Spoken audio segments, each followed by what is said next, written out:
নমস্কার বন্ধুরা, কৃষি ব্লগ অ্যান্ড কিচেনে সবাইকে স্বাগত। আজ আমি নিয়ে এসেছি ছোট মাছের একরকম নতুন ধরনের রেসিপি। রোজ রোজ নানা রকমভাবে আমরা খেয়ে থাকি, আজ এইভাবে একটু বানিয়ে দেখো, খুবই ভালো লাগবে খেতে। চলো দেখে নিই আমি কিভাবে বানাচ্ছি। দেখো, আমি কয়েকটা ছোট মাছ নিয়েছি। ছোট মাছ নিয়ে নেবার পর নুন, হলুদ আর একটুখানি তেল দিয়ে মাছগুলোকে ভালো করে মেখে নেব।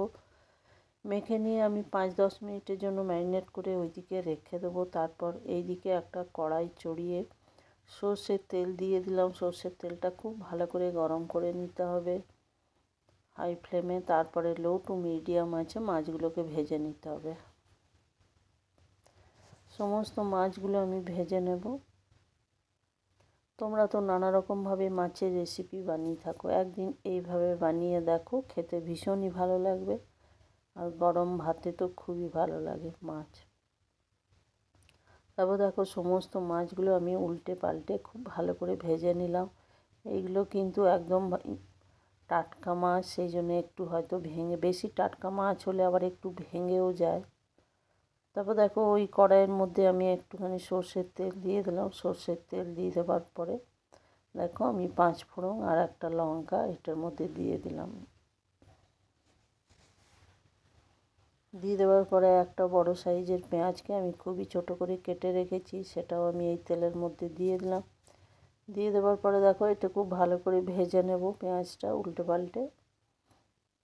তারপরে একটা বড় সাইজের টমেটো বীজ বার করে আমি সেই টমেটোটা ছোট করে কেটে আমি এটার মধ্যে দিয়ে দিলাম। এটাতে কিন্তু টমেটোর পরিমাণটা একটু বেশি দিতে হবে, তাহলেই কিন্তু এটার টেস্টটা বেশি ভালো আসবে।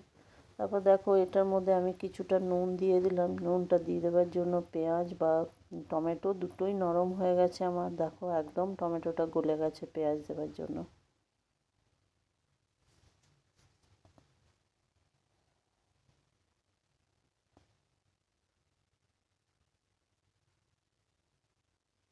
দেখো, এটা সমানে আরেকটুখানি আমি খুন্তি দিয়ে দিয়ে নেড়ে দিলাম। তারপরে দেখো, এর মধ্যে আমি জলটা দিয়ে দিলাম।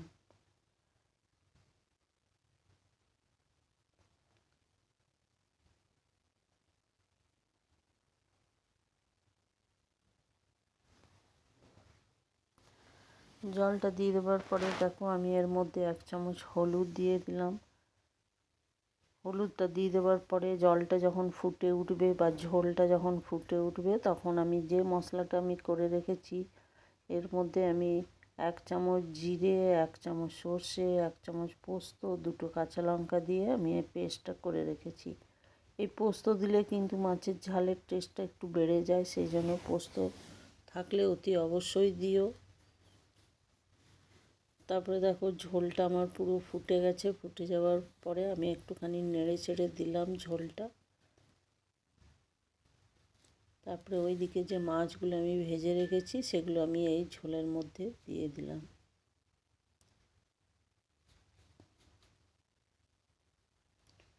আমার রেসিপি যদি ভালো লেগে থাকে তাহলে লাইক, শেয়ার ও কমেন্ট অতি অবশ্যই করো। আর নতুন বন্ধুদের আমার সাবস্ক্রাইব করার অনুরোধ রইল। তারপরে দেখো, ওই মাছটা আমি কিছুক্ষণ 5 থেকে 7 মিনিট লো ফ্লেমে, আমি ওরই মধ্যেই কিন্তু 2টো কাঁচা লঙ্কা দিয়ে দিয়েছিলাম। 5 থেকে 7 মিনিট আমি এটা ফুটিয়ে নিলাম। ফুটিয়ে নেবার পরে দেখো, ঝোলটা আমার কমে গেছে। কমে যাওয়ার পর খানিকটা আমি সর্ষের তেলও দিয়ে দিলাম এর মধ্যে। সর্ষের তেল দিয়ে দেওয়ার পরে দেখো, এই মাছের ঝালটা আমার সম্পূর্ণ রেডি হয়ে গেছে। এই ধরনের মাছের ঝাল কিন্তু খুব সহজে খুব তাড়াতাড়ি হয়ে যায়। মাছের ঝালটা দেখো কি সুন্দর আর কি লোভনীয় হয়েছে। আর এটা গরম ভাতে তো খেতে ভীষণই ভালো লাগে। তারপরে ওপর থেকে একটুখানি কাঁচা তেল দিলে তো আরও স্বাদটা বেড়ে যায়।